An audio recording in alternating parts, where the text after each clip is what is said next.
یہ فرمان اللہ تعالی کا ہے، بار بار آپ نے سنا ہے۔ یہ اللہ کا فرمان قرآن میں تو نہیں ہے، نبی کی زبان سے ہمیں ملا کہ حضور نے فرمایا، اللہ فرماتا ہے۔ اس کو حدیث قدسی کہتے ہیں، اس پر کوئی اختلاف نہیں۔ اللہ تعالیٰ فرماتا ہے میرا بندہ نوافل کی کثرت کر کے میرے قریب ہوتا رہتا ہے، حتیٰ یتقرب الیہ، یہاں تک کہ وہ میرے قریب ہو جاتا ہے۔ پھر کیا ہوتا ہے؟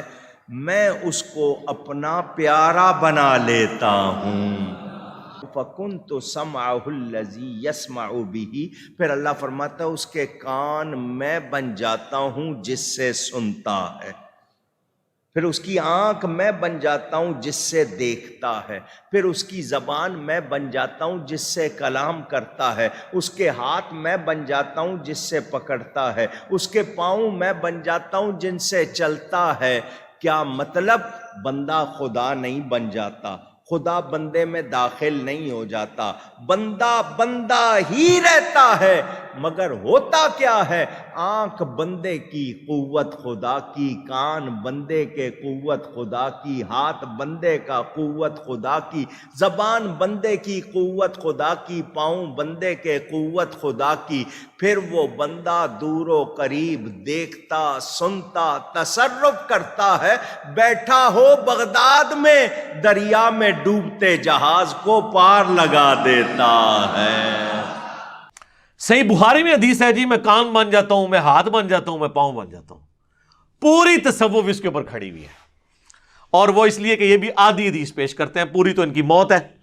یہ صحیح بخاری میں حدیث ہے، نبی علیہ السلام نے فرمایا، حدیث قدسی ہے کہ اللہ تعالیٰ فرماتا ہے جس نے میرے ولی کے ساتھ دشمنی کی میرا اس کے خلاف اعلان جنگ ہے۔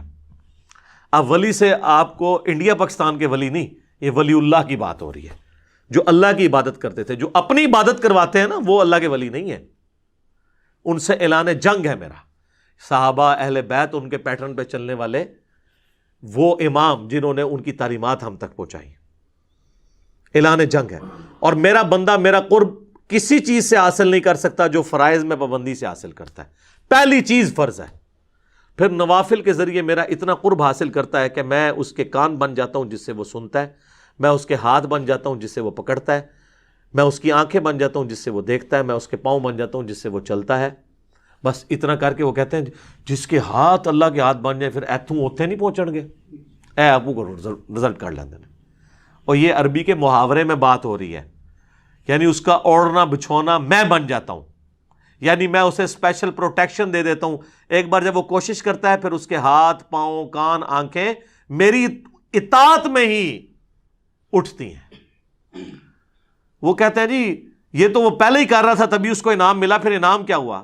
پہلے تو اس نے کوشش کی نا، انعام اس کو یہ ملا کہ اللہ اسے استقامت دیتا ہے، جو قرآن میں بھی آیا، قل ان صلاتي ونسکی ومحیای ومماتی للہ رب العالمین۔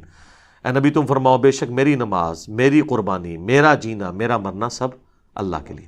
اچھا اس حدیث کا اگلا حصہ نہیں پڑھتے، اگلے الفاظ ہیں کہ جب وہ مجھ سے کوئی دعا کرتا ہے میں دعا قبول کرتا ہوں، اور جب مجھ سے پناہ طلب کرتا ہے اپنے دشمن کے اگینسٹ تو میں اسے پناہ عطا کرتا ہوں۔ تو میرے بھائی جس کا ہاتھ اللہ خود بن چکا ہے وہ دشمن کی گیچی خود کیوں نہیں مروڑ دیتا؟ اللہ سے کیوں مانگ رہا ہے؟ اس لیے کہ کوئی نہیں ایسے کر سکتا، اللہ ہی سے مانگنا ہے، ورنہ وہ کہتے ہیں ہاتھ بن گیا، پاؤں بن گیا تو اب وہ جو مرضی کرے۔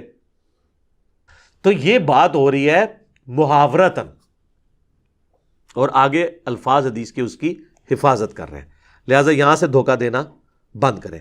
اور اس کو سپورٹیو حدیث ہے بخاری مسلم دونوں میں، اما عائشہ کہتی ہیں جب بادل نظر آتے نا اور آندھی چلتی تو ہم لوگ خوش ہوتے کہ بارش آئے گی، اور حضور صلی اللہ علیہ وسلم کے مبارک چہرے پر پریشانی کے آثار آ جاتے ہیں۔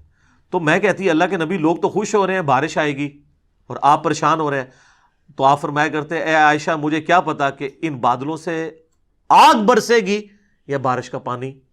تو کسی نے نہیں کہا یا رسول اللہ آپ کو نہیں پتا ہے بارش کا پانی برستا ہے، لیکن حضور کا یقین اللہ پہ دیکھیں۔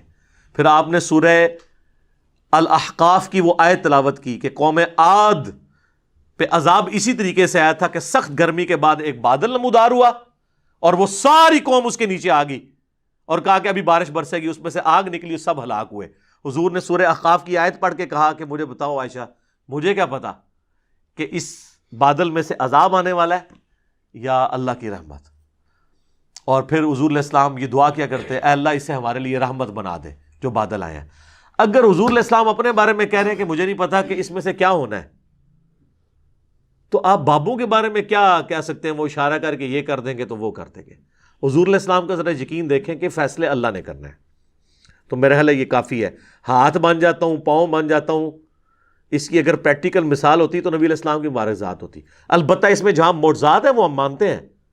جو بخاری مسلم میں آپ نے دعا کی، بارش نازل ہو گئی، پھر اگلے خطبے میں وہی بندہ کھڑا ہوا، پورے ہفتے تک بارش ہوتی رہی، اس نے کہا یا رسول اللہ ہمارے تو گھاٹ ٹپک رہے ہیں، تو آپ نے مبارک انگلی سے اشارہ کیا، اللہ تعالیٰ نے آپ کی دعا قبول کی، وہ معاملہ علیحدہ ہے. یہ تو رپورٹ ہوئی ہیں چیزیں. آپ جو بابوں کے بارے میں سٹوریاں بتا رہے ہیں وہ کوئی رپورٹ نہیں ہوئی ہیں، سب جعلی ہیں. اور اگر آپ کہتے ہیں اصلی ہے تو کر کے بتاتے سر. اے کوڑا تو اے میدان. ایک نگاہ مار کے یوٹیوب سے نبی علیہ السلام سے متعلق گستاخانہ ویڈیو ہی ڈیلیٹ کرا دیں. تہاڈی بزرگی کس دہڑے کام آونی ہے؟ کس دن کام آئے گی آپ کی بزرگی؟ آئے نا. ہمیں تو آپ کہتے ہیں امت مر جائے اگر حضور کے گستاخانہ کھا کے مان رہے ہیں. امت تو بعد مرے، پہلے وہ بابے کیوں نہیں مر جاندے جنہوں کی ڈیوٹیاں نے؟ ان کے پاس تو اختیار بھی ہے اور وہ امتی نہیں ہے، انہیں اپنے نبی کا درد نہیں ہے، ان کو تو ہم سے زیادہ ہونا چاہیے نا. تو آپ یہ بھی کہا کریں وہ سارے بابے بھی مر جان جنہوں کو اختیار ہے نگاہ مار کے ڈیلیٹ کرنے دا، وہ نہیں کروا رہے. علمی طور سے تو ویسے مر گئے نے ہوں، تو دوسرے طریقے نال بھی مارنا ہے، جو اس طریقے نال مارو، ساڑی جان چھڈو. اصل جو چیز ہے نا جس کے اوپر لوگ پھنسے ہوئے ہیں، ایاک نعبد و ایاک نستعین، یہ جو دوسرا حصہ ہے کہ دعا بھی صرف اللہ ہی سے کرنی ہے. اور وہ ڈیسائسو حدیث ہے جو جامع ترمذی میں ہے، مشکات میں موجود ہے. نبی علیہ السلام نے، ابن عباس کہتے ہیں، مجھے سواری کے پیچھے سوار کیا اور مجھے کہا ہے بیٹے، اللہ اکبر، اللہ کے حقوق کی حفاظت کر، اللہ تیری حفاظت کرے گا. ذرا الفاظ غور سے سنیں. اللہ کے حقوق کی حفاظت کر، اللہ تیری حفاظت کرے گا. کیا زبردست الفاظ ہیں. اور اللہ تعالیٰ کے احکامات کی پیروی کر، تو ہمیشہ اپنے رب کو اپنے سامنے پائے گا، تیری مدد کے لیے وہ ہر وقت ہوگا. اور جب بھی تجھے سوال کرنا ہو تو صرف اللہ ہی سے کرنا، اور جب مدد مانگنی ہو وَاسْتَعِن بِاللَّهِ تو صرف اللہ سے مدد مانگنا. اور بچے جان لے، اگر پوری امت مل کے تجھے ذرے کے برابر بھی نقصان پہنچانا چاہے اور اللہ نہ چاہے تو نہیں پہنچا سکیں گے. اور اگر ساری امت، زمین و آسمان کی ساری مخلوقات مل کے ذرے کے برابر تمہیں فائدہ بھی پہنچانا چاہے، نہیں پہنچا سکیں گی مگر جو اللہ چاہے.